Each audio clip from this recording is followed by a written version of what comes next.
In 1963, a meteorologist named Edward Lorenz was running a weather simulation. He rounded a number from 6 decimal places to 3.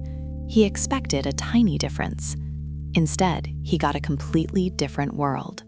What you're watching is his discovery. 3 equations, 3 variables. A system so simple it fits on a napkin. And yet, no 2 paths through it are ever the same. This is what chaos actually means. Not randomness, not disorder. Deterministic. Every step follows exactly from the last, but the future is permanently out of reach. Lorenz called it sensitive dependence on initial conditions. The press called it the butterfly effect. The idea that a butterfly flapping its wings in Brazil could set off a tornado in Texas. He hated that metaphor.